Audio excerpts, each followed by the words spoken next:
Berarti Spensa memiliki 4 wakil kepala sekolah yang hebat-hebat. Salah satunya di bidang kurikulum. Wakil kepala sekolah yang membantu tugas-tugas beliau. Ya, dalam hal ini perlu Chandra ketahui juga di SMP 1 Abian Semal itu ada yang namanya wakil kepala sekolah membidangi kurikulum, ya, wakil kepala sekolah.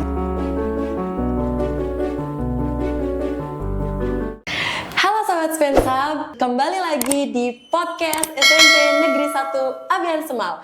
Kali ini kita kedatangan tamu istimewa nih, yaitu Bapak Kadek Gunarsa sebagai Wakil Kepala Sekolah di bidang kurikulum. Selamat pagi. Nah, Bapak, bagaimana nih kabar Bapak hari ini? Sebelum kita bincang-bincang lebih lanjut mengenai apa sih itu bidang kurikulum. Oke, baik, terima kasih Chandra, waktunya.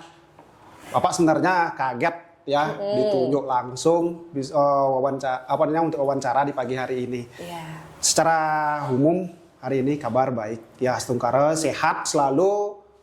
Semoga nanti bisa tetap menjalankan tugas ya, baik sebagai abdi negara. Asik. Ya, untuk memberikan pelayanan kepada masyarakat khususnya di bidang pendidikan. Oke, kabar baik. Nah, sekarang nih untuk memulai pemanasan dulu nih Bapak, gimana ya? Karena kan di sekolah ini seperti yang kita ketahui ada nama itu wakil kurikulum. Apa sih tugas wakil kurikulum itu? Yang sering apa ini Bapak wakil kurikulum apa tugas di wakil kurikulum itu? Nah, apa itu kurikulum di bidang kurikulum itu Bapak? Oke, baik Chandra. Jadi ini baru pemanasan ya? Iya, pemanasan dulu. Tuh. Santai aja. Santai. Perlu Chandra ketahui ya, di dalam sebuah organisasi satuan pendidikan itu sudah pasti pertama itu dipimpin oleh seorang kepala sekolah ya, yang dipilih secara definitif. Nah, terus beliau secara otomatis kan tidak bisa menjalankan pengelolaan atau manajemen sekolah tanpa dibantu oleh pembantu-pembantu beliau. Nah, di sana ada beberapa ditunjuk yang namanya wakil kepala sekolah yang membantu tugas-tugas beliau.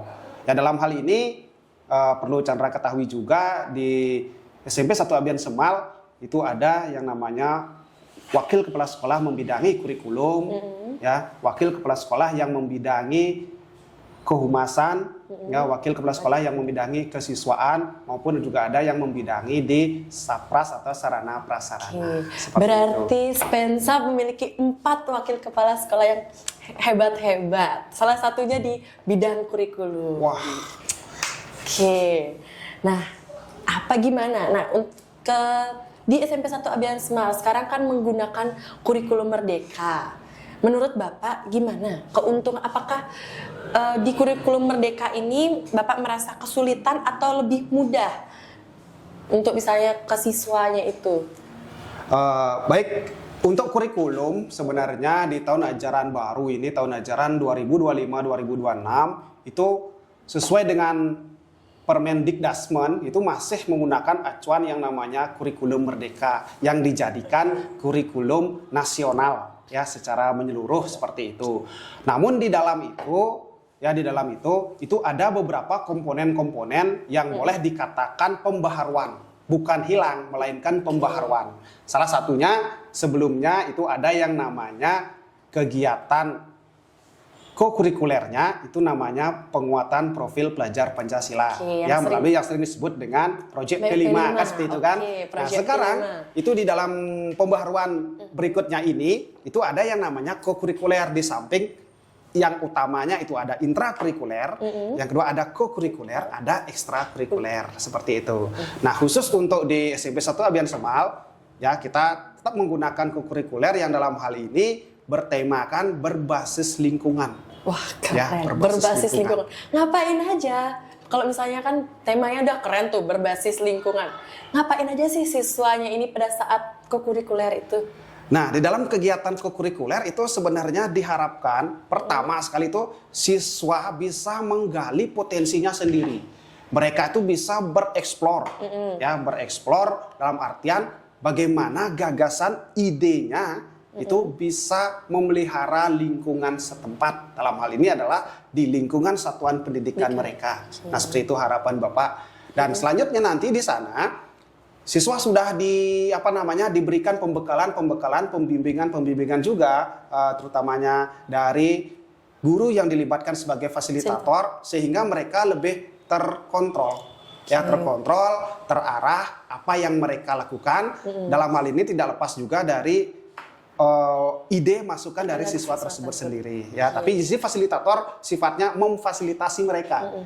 Ya, memfasilitasi mereka, mengarahi mereka, membimbing mereka. Yang pada intinya adalah harapannya semua siswa terlibat. Tidak ada istilah siswa yang tidak terlibat dalam kegiatan itu. Ya, karena intinya untuk berbasis lingkungan ini semua harus peduli, tidak bisa hanya 1-2 orang saja. Semua warga sekolah harus peduli dengan lingkungan. Oke, keren sekali kegiatan kokurikuler Spensab ya. Nah, karena kegiatan udah keren, gimana jadwal pelaksanaannya?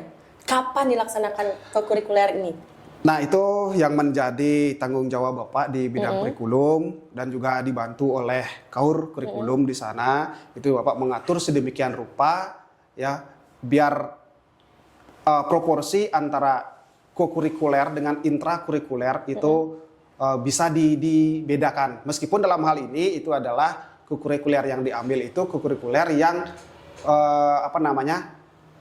berkaitan dengan lintas mapel. Artinya kokurikuler ini semua mapel bisa terintegrasi, ya terintegrasi, gitu. Nah, jadi untuk penjadwalan itu pertama, Bapak ambil di jam-jam efektif, itu bukan jam efektif, di hari efektif itu misalnya di hari Rabu, Kamis dan Jumat itu Bapak khusus ambil di jam terakhirnya kokurikuler di jam itu. terakhir, Ya, di jam ke-7 berarti. Jam ke-7. Nah, fokusnya lagi itu adalah kita manfaatkan, maksimalkan di hari Sabtu. Nah, kebetulan sesuai dengan Permen Dikdasmen itu nomor 13 tahun 2025 itu menekankan bahwa kokurikuler itu dalam 1 minggu itu ada 10 jam. 10 jam. Kokurikuler 10 jam. Nah, sehingga di sanalah Bapak memanfaatkan waktu-waktu itu memberikan ruang kepada peserta didik ya dengan mengambil tema lingkungan itu. Mereka itu harapannya satu bisa refresh, tidak semata-mata hanya belajar intra di kelas saja. Nah, sekarang go-nya mereka terapkan di sana, belajar di alam, di lingkungan. Ya, dengan harapan selain untuk fresh, ya mereka juga bisa bereksplor. Ya, karena Bapak yakin sekali anak-anak zaman sekarang itu memiliki gagasan ide-idenya itu bagus-bagus, termasuk Chandra kan punya idenya cemerlang kan, apa idenya dikasih lahan peta, ini tanggung jawab kelasnya atau kelompoknya Chandra pasti sudah punya gambaran seperti apa yang harus dilakukan kan seperti itu. Betul. Iya, keren sekali ya kegiatan kokurikulernya nih. Nah, pasti sobat-sobat Spensab yang lainnya penasaran, ngapain aja sih warga Spensab dari hari Senin sampai hari Sabtu di sekolah? Gimana program-program Bapak di setiap harinya itu? Ngapain aja warga Spensab di sekolah tuh? Masih jadi pertanyaan. Pertanyaan yang luar mendalam ini. Bener. Ya, santai aja. Tapi masih pemanasan ini. Iya. Udah masuk. Udah mulai nih. Udah mulai panas kan, mulai panas. Kalau kalau ibaratnya drama, artinya kita sudah masuk ke bagian komplikasinya ini. Oke, seru sekali nih. Oke, masuk gini. komplikasi ini. Ya, di dalam satuan pendidikan itu sekolah itu sudah pasti memiliki yang namanya regulasi tersendiri, ya, apa yang harus dilakukan, ya. Tapi yang pertama itu tetap orientasinya adalah memberikan pelayanan dan berorientasi kepada peserta didik, kepada anak. Ya kan gitu. Dilihat dari yang Chandra tanyakan tadi terkait apa saja sih programnya, itu sudah pasti di satuan pendidikan itu program utama adalah intrakurikuler. Di dalam intrakurikuler itu terdapat mata-mata pelajaran muatan itu yang harus diselesaikan dalam kurun waktu itu atau dalam 1 minggu itu berapa mata pelajaran harus diambil. Nah, di sini keistimewaannya itu Bapak untuk tahun ini itu kita menerapkan intrakurikuler itu dengan boleh dikatakan dua metode. Dua cara. Apa ya, metode? Pertama, intrakurikuler itu dilakukan dengan cara luring atau dalam hal ini tatap muka langsung.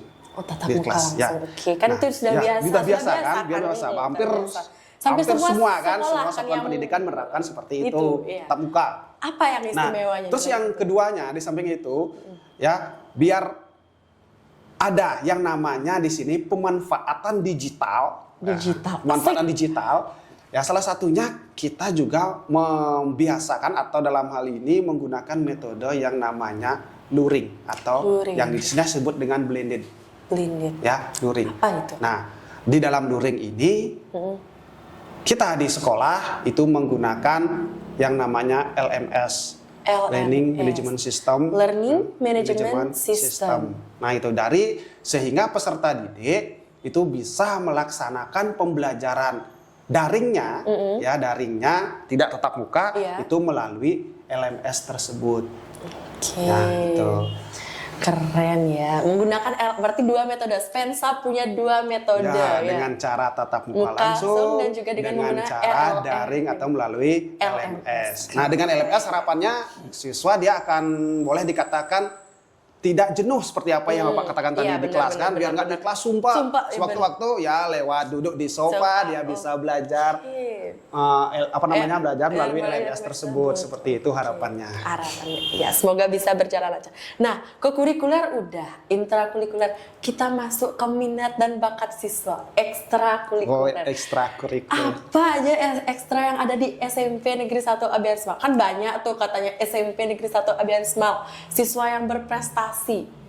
Gimana sih cara penampungan minat dan bakat siswa di SMP Negeri 1 Abian Semal? Ya, tadi sebelum lanjut, tadi pemanasan udah, komplikasi sudah, berarti ini resolusinya. Oke. Terima kasih. Ya, intra sudah, kurikuler sudah, sekarang ke ekstra. Nah, ekstrakurikuler itu dibentuk sebenarnya adalah untuk mewadahi bakat dan minat siswa. Ya kan? Karena apa? Peserta didik itu merupakan sebuah individu yang unik. Antara satu peserta didik pasti memiliki kompetensi yang berbeda dengan peserta didik yang lain. Termasuk Chandra kan? Chandra ini kan orangnya cekatan, cermat, cerdas ya kan? Nah, itu. Tapi melalui ekstra itulah ya pihak sekolah memberikan peluang. Mewadahi bakatnya. Yang bisa menari, ayo memilih ekstra menari. Yang memiliki bakat nabuh, megamel gitu misalnya, milih ke yang megamel. Seperti itu. Ada juga ekstra yang sifatnya kepemimpinan. Ya, kepemimpinan seperti pramuka, PMR yang harus kompetensi itu dimiliki oleh peserta didik. Nah gitu. Jadi melalui ekstra-ekstra itulah pihak sekolah mewadahi kompetensi yang dimiliki dengan harapan apa? Mereka bisa berkembang untuk itu. Nah, untuk ekstra di SMP 1 Abian Semal itu banyak baik yang namanya ekstra di bidang akademi, non akademi, apalagi non akademi itu sudah pasti. Ya, terutama di olahraga kan. Karena apa? Karena setiap tahun ya itu satuan pendidikan pasti mengikuti yang namanya Pekan Olahraga Pelajar. Ya kan seperti itu. Makanya itu. Nah, jadi ekstra di sini tuh diharapkan siswa peserta didik bebas untuk memilih ekstra tergantung berdasarkan bakat dan minatnya gitu. Benar. Ya dia berbakat di bidang ekstra apa, memilihlah ekstra itu. Kita kan juga tidak bisa memaksakan. Lebih tersalurkan ya. Itu kan dari diri dia sendiri. Nah, terus seperti yang Chandra katakan tadi, bagaimana apa yang kiat-kiat harus dilakukan untuk biar kita mengetahui bagaimana bakat dan bagaimana cara kita misalnya nih ada siswa yang belum mengetahui di mana bakatnya dia dan minatnya, bagaimana di Bapak di bidang kurikulum untuk menangani hal tersebut gitu? Ya sebenarnya kan berkaitan dengan ekstra itu bidang kurikulum itu bersinergi dengan bidang kesiswaan. Nah, biar gini kan, itu bersinergi juga karena ini berkaitan dengan ekstrakurikuler seperti itu. Nah, bagaimana caranya, upaya apa? Pertama, dari sekian jumlah siswa itu harus dilakukan yang namanya sosialisasi terlebih dahulu. Sosialisasi secara umum, ya apa saja ekstranya, sehingga peserta didik paling tidak dia tahu, oh saya minatnya di sini dan memang punya bakat, meskipun tidak, meskipun tidak 100% bakatnya kan, paling tidak dia punya bakat. Itu yang pertama. Ya, terus yang kedua baru melakukan yang namanya proses penjaringan. Nah, penjaringan itu diserahkan dah ke masing-masing pembina ekstra. Ya, diserahkan ke pembina ekstra untuk melakukan penjaringan. Di ekstra ini berapa pesertanya, di sini berapa preestranya gitu. Nah, seandainya nanti Ya, toh pada akhirnya ada beberapa siswa yang seperti karena Chandra katakan tidak mengetahui bakatnya gitu. Iya. Ya, minatnya di mana? Ya kan ada misalnya Nah. siswa yang tidak memiliki ekstra itu. Disinilah peran seorang guru bimbingan konseling.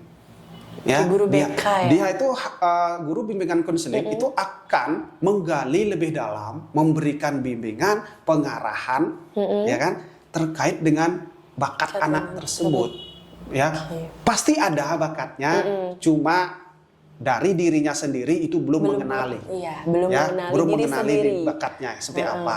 Nah, disinilah diarahkan. Karena harapannya semua peserta didik memiliki- itu ya harus mengikuti program sekolah itu. Intrakurikuler harus ikut semua. Co-kurikuler harus aktif, ya kan, harus mengikuti dengan kooperatif. Terus juga ekstrakurikuler harus. Gitu. Oke, seru sekali. Udah 3 ya yang dibahas, intrakurikuler, intrakurikuler, co-kurikuler, dan ekstrakurikuler.